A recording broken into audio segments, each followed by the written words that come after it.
I thought I was doing the right thing when I moved in with my daughter Rachel and her husband David last spring. After my husband Thomas passed away from a sudden heart attack, the big house in Philadelphia felt like a tomb. Every room echoed with memories. Rachel insisted I come stay with them on their property in rural Vermont, help with my 2 grandchildren while she recovered from her second surgery. It seemed like a blessing for both of us. The farmhouse was beautiful in that rustic, isolated way. 20 acres of pine forest, the nearest neighbor 3 miles down a winding dirt road. David had inherited it from his uncle and spent years renovating it. He was always so charming, so attentive. A pharmaceutical sales representative, he told everyone. Always traveling, always busy. But he made time for family dinners when he was home. I thought my daughter had married well. For the first 6 weeks, everything seemed normal. I took care of Emma and Joshua during the day, ages 7 and 4. Rachel was recovering slowly, spending most days in bed, which the doctors said was expected after her procedure. I cooked, cleaned, read bedtime stories to the children. The routine was comforting, gave me purpose after Thomas died. I slept in the guest room on the 2nd floor, right next to the children's rooms. Rachel and David's master bedroom was on the 1st floor, at the far end of the house. But then I started noticing things. It began with Rachel's medication schedule. David insisted on administering her pills himself, morning and night. When I offered to help, he smiled that warm smile of his and said, "You do so much already, Margaret. Let me handle this one thing." Fair enough, I thought. He's her husband. Then there was the locked attic door. The farmhouse had 3 floors, the main level, our bedrooms on the 2nd floor, and the converted attic on the 3rd. David had renovated it into what he called his home office. The door at the top of the stairs was always locked. He said he kept important pharmaceutical samples up there, confidential client information, things that needed to be secure. Made sense to me at the time. But why did he go up there at exactly 2:47 in the morning? I'm a light sleeper, always have been. Thomas used to joke that I could hear a pin drop 3 rooms away. That's how I first noticed it, about 7 weeks after I moved in. I woke up needing water, checked my phone out of habit. 2:47 a.m. As I sat up, I heard footsteps. Not just footsteps. 2 sets of footsteps, moving quietly but purposefully up the attic stairs. I froze, listening. The footsteps stopped. I heard the attic door open with a soft click, then close, then nothing but silence. I told myself I'd imagined it. Went back to sleep. But the next night, I woke at 2:46. Waited. Sure enough, at 2:47, I heard them again. 2 people climbing those stairs.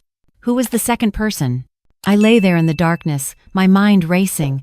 David, obviously. But who else? Rachel was bedridden. The children were asleep.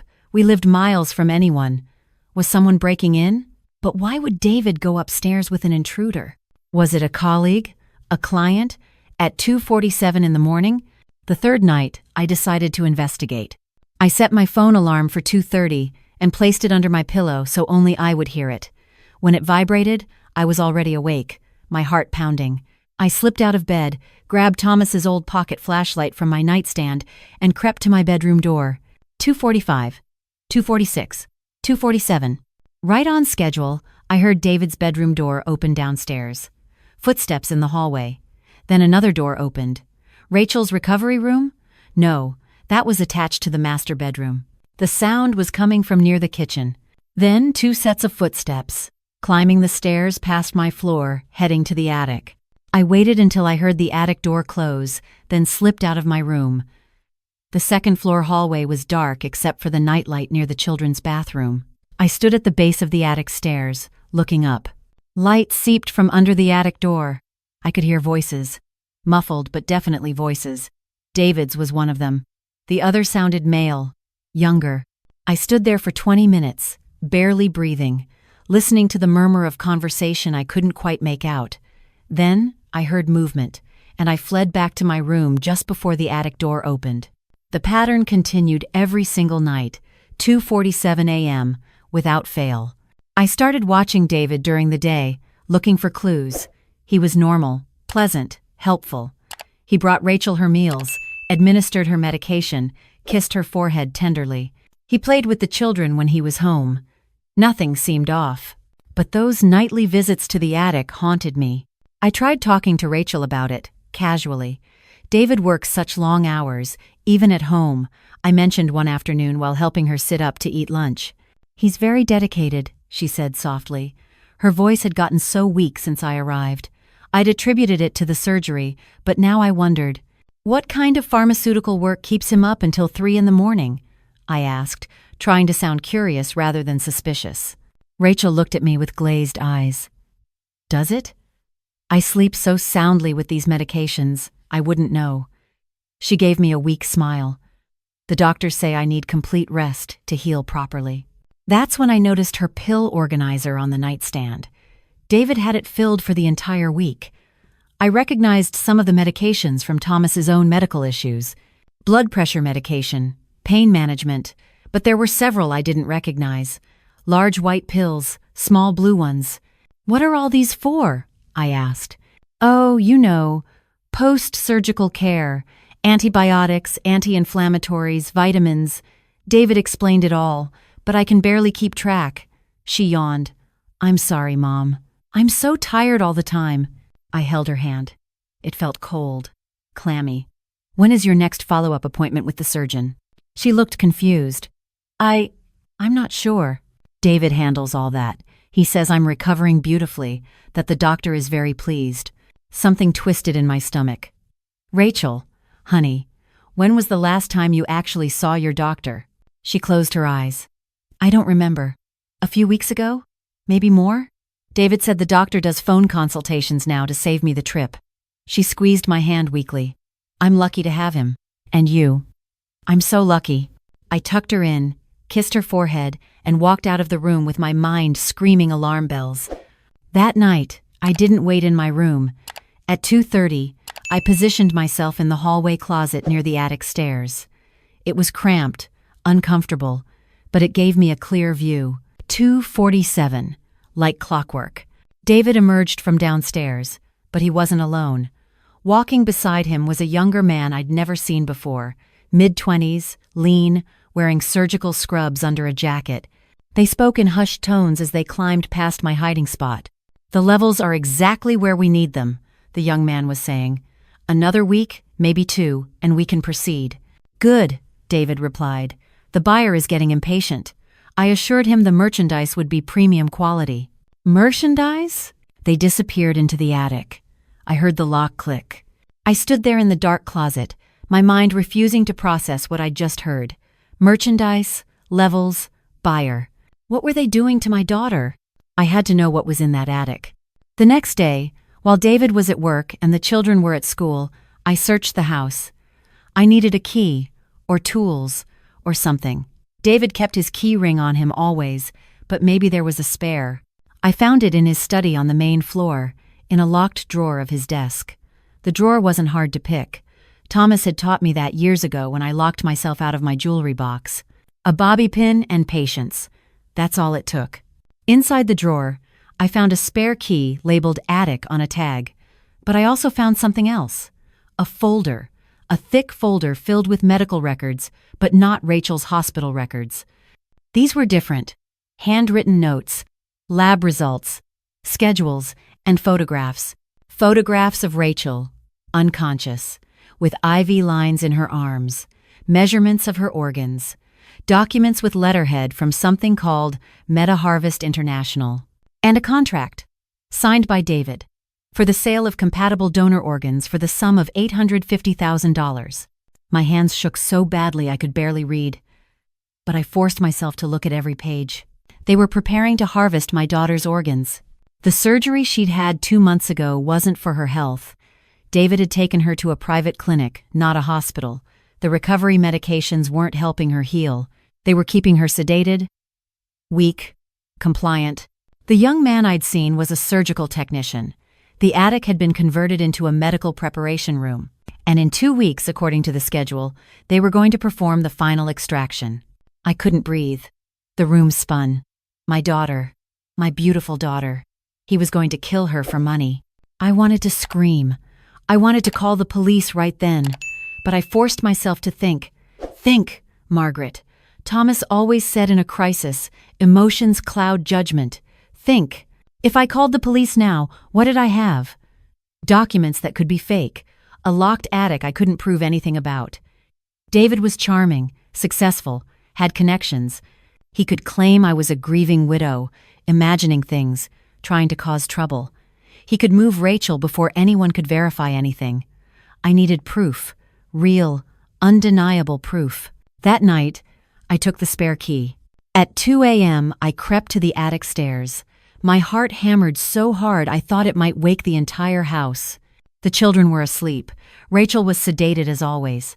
David would be coming upstairs in 47 minutes. I climbed the stairs, each creak of wood sounding like thunder.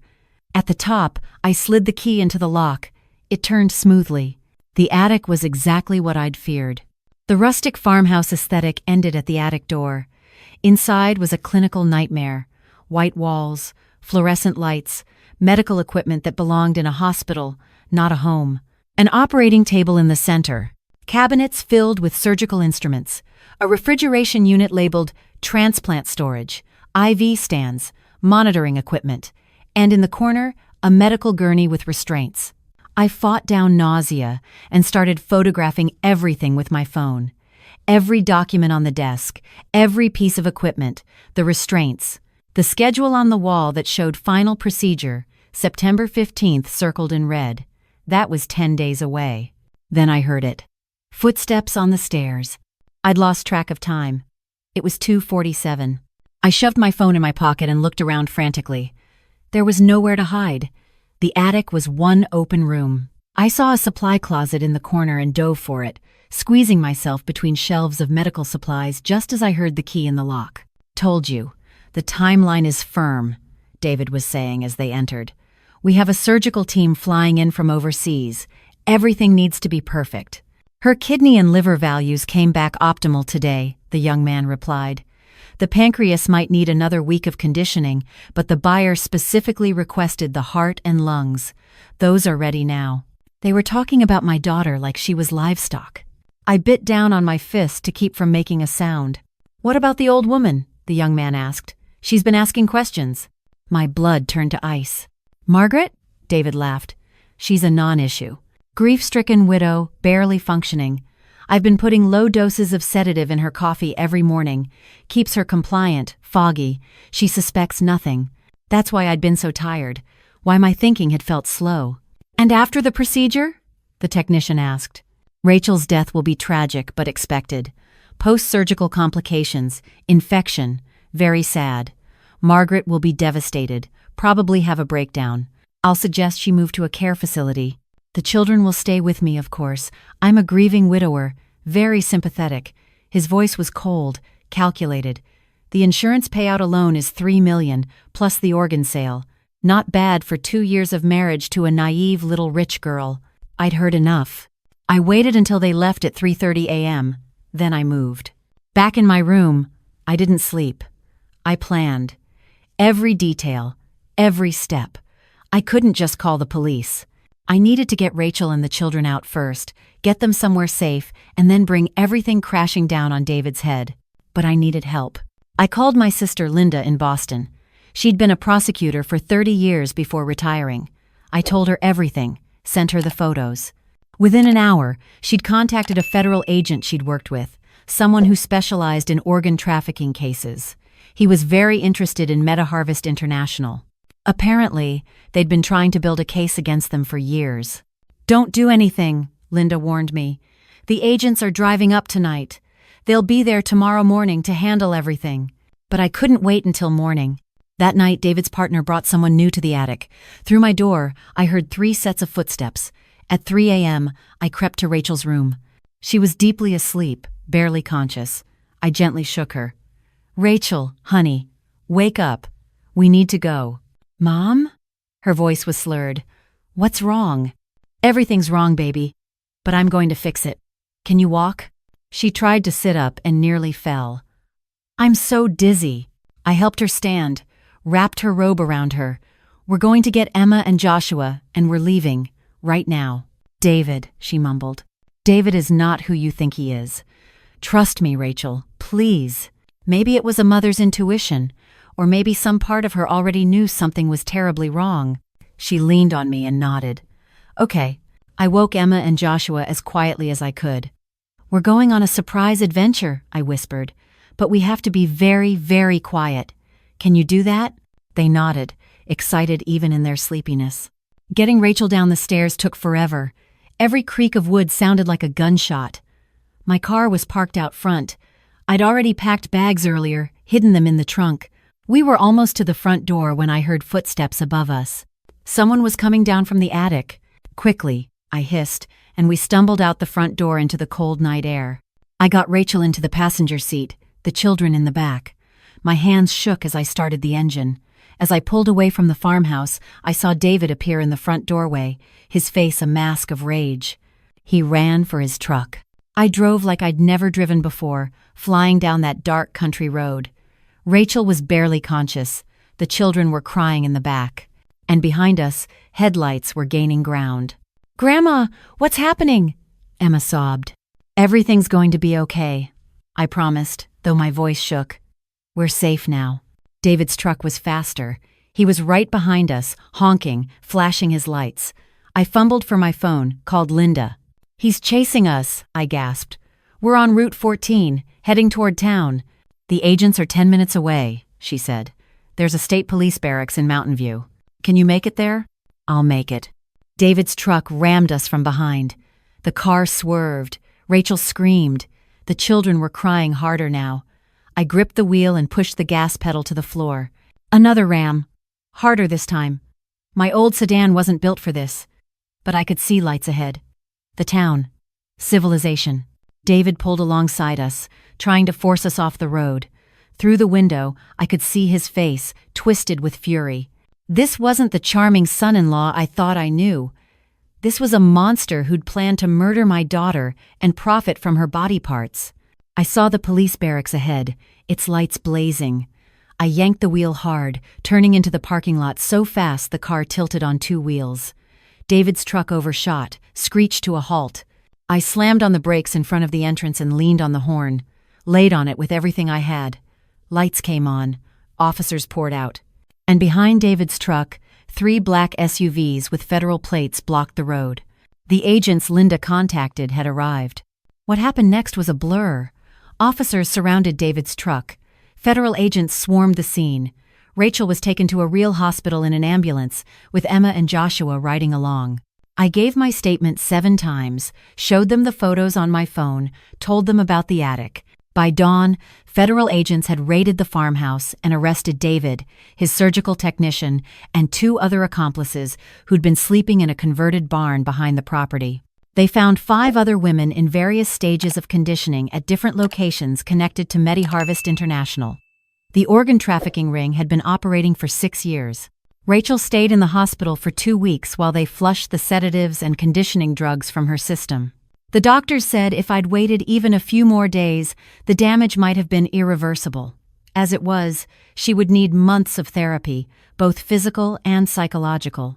But she was alive. Emma and Joshua stayed with me in a hotel, then at Linda's house in Boston while Rachel recovered. I explained things to them gently, age-appropriately. Their father had been a very bad man who'd hurt their mother, but he would never hurt anyone again. David's trial was swift. The evidence was overwhelming. He received 45 years in federal prison for conspiracy to commit murder, organ trafficking, kidnapping, and fraud.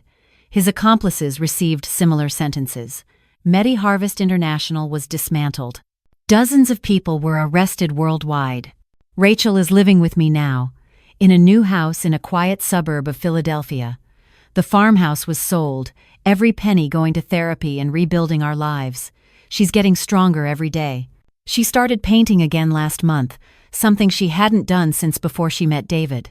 The children are in therapy too, but they're resilient. They laugh again, play again. And me? I'm not just a grieving widow anymore. I'm not just grandma who bakes cookies and reads bedtime stories. I'm the woman who trusted her instincts when something felt wrong, who didn't ignore the signs, who saved her daughter's life and helped bring down an international criminal organization. Thomas used to say I worried too much, paid too much attention to little details. But those little details, those instincts I couldn't ignore, they saved Rachel. They saved all of us. People ask me how I found the courage to act. The truth is, I didn't feel courageous. I felt terrified. But courage isn't the absence of fear. It's doing what needs to be done despite the fear. It's trusting yourself when everyone else tells you you're imagining things. If you ever feel that whisper of intuition, that nagging sense that something isn't right, listen to it. Don't dismiss it. Don't let anyone convince you it's nothing. Because sometimes, that little voice in your head is the only thing standing between your loved ones and catastrophe. I learned at 64 years old that I'm stronger than I ever knew, that age doesn't diminish your ability to protect your family, that a mother's love and a grandmother's instinct are forces more powerful than any criminal's schemes. Rachel tells me every day that I saved her life, but the truth is, she saved mine too. She gave me a reason to be strong again, to fight again, to matter again. We're building a new life now, one without secrets, without locked doors, without fear. The children call me their superhero. Rachel says I'm her guardian angel. But I'm just Margaret, a widow, a mother, a grandmother, who happened to be paying attention at 2:47 in the morning. And thank God I was.